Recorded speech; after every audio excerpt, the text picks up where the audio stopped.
The Galaxy S22 Ultra is the best phone of 2022. That's it. I said it. Caught it.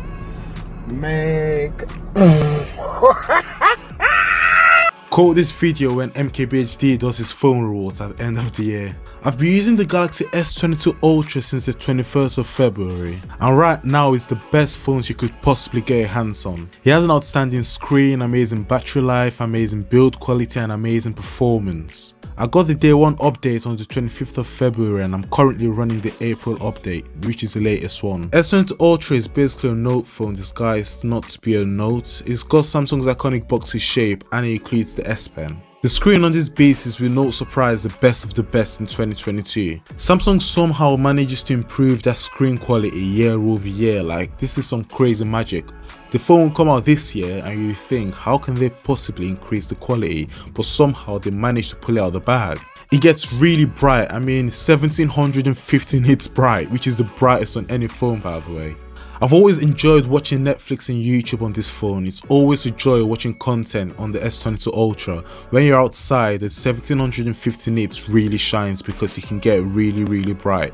Like there's barely any difference when you're watching content indoors compared to when you're outside. You can clearly see the screen without any major glare. Another great thing about the Samsung display is that it's an LTPO display, which means it can go as low as 1 Hz to save you maximum battery life, or as high as 120 Hz. It also has a 240 Hz touch sample rate. What?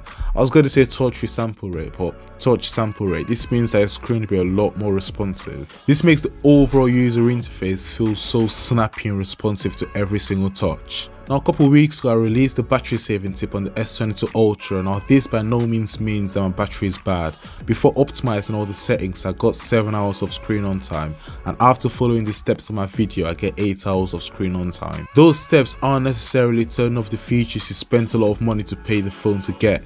It basically means that optimizing the settings that Samsung really didn't do, like background activities and stuff. Battery anxiety on the S22 Ultra should be a thing of the past because I charged the phone to 100% one day and it dies like late afternoon the next day, so it's easily a 1-day phone with a massive 5000 mAh battery. I use my phone quite heavily during the day. I do some editing, some gaming, some social media, and the fact that I end the day with still 30% remaining for the next day is crazy. I came from my vanilla Galaxy S20 and oh my gosh, that phone with the Exynos 990, I think it had like 4200 mAh of battery.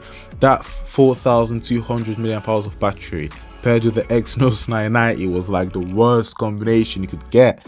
Honestly, I had to charge that phone twice a day, so I'm really happy that I upgraded from that to the S22 Ultra because battery anxiety is basically gone. I also watch a lot of TikToks, which by the way is not the best thing I do not recommend doing, but TikTok really drains your battery because you're constantly refreshing and updating new videos on the app, which drains the battery quicker because you're always reaching for the internet.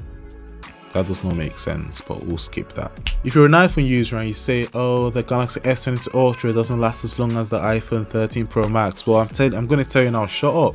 Because does your iPhone have 45 watts of fast charging? Does your iPhone charge from 0 to 30% whilst you're taking a shower, eating breakfast and putting your clothes on? No. So if you forget to charge your iPhone overnight and you wake up with 5% remaining, it's gonna take you a good 40-50 minutes just to get like 40% charge. So whilst you are getting that long waiting time to get that charge, I can just eat breakfast, take a shower, and I've got a good couple hours on my S22 Ultra. So at the end of the day, you're getting A+ battery when it comes to the S22 Ultra because you have a 5000 mAh battery that gets you like 8 hours of screen on time. After you watch my video, of course, I'm gonna shamelessly plug in the description below. So 8 hours of screen on time, super fast charging of 45 watts that really charges super quick. Take a shower, eat your breakfast, and you've got 30% just like that. So at the end of the day, A+ battery, do not worry about the battery life. Next up, we'll be talking about the cameras and speakers on the Galaxy S22 Ultra. Why am I talking like that? But before we talk about those, feel free to tap that red juicy subscribe button right there, bottom right of your screen. I think, don't know where I'm pointing, but it's right there waiting to be tapped. So if you could please just gently tap it, gently. When you've tapped it, click that bell there as well. That way you get notified when I post a video. The cameras on the S22 Ultra is absolutely phenomenal. Like, I don't think there is a camera on the market right now that can come close to this camera set when it comes to versatility. You've got 4 different lenses: a wide, ultra wide, telephoto and super telephoto. Like 4 different lenses for like multiple different scenarios. Like, honestly, what? And it's no, it doesn't even just stop at the lenses. The software optimization that Samsung does, the images that come out of the S22 Ultra, like something I've never seen before. Also, who gave Samsung the right to improve the camera quality so much from the S21 Ultra to the S22 Ultra? The S21 Ultra zoom was quite usable, but the S22 Ultra zoom is just something out of this world. The Google Pixel 6 Pro is probably the only phone I'd consider close to the S22 Ultra when it comes to photos. The iPhone is just nowhere close, to be honest. Like, it's right down here, whilst the S22 Ultra is all the way up there. Like, honestly, what is Apple doing when it comes to HDR? I've seen multiple photos on Twitter comparing the iPhone 13 Pro Max to the S22 Ultra, and the HDR is just laughable. They, however, can just stick to videos because those videos coming out of the iPhone is phenomenal compared to the S22 Ultra. Samsung is close, but they've got some ways to improve. I'm pretty sure I'm not the only one on this, but I feel like the camera bump on the S22 Ultra is gonna win the beautiful camera bump design of the year, because that camera bump, when I first saw the renders, I was like, nah, taking back to the S21 Ultra.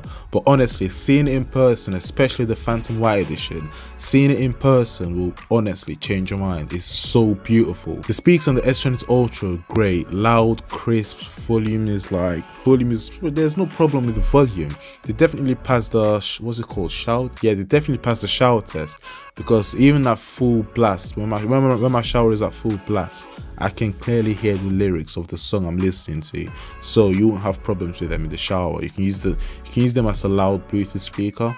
There's this funny story. I was listening to my music on full blast on my S22 Ultra. My sister walked in. She asked if I had a Bluetooth speaker. I was like, nah, just my S22 Ultra.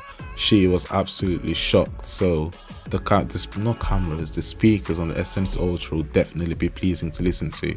I have heard that the S21 Ultra sounds a lot better than the S22 Ultra.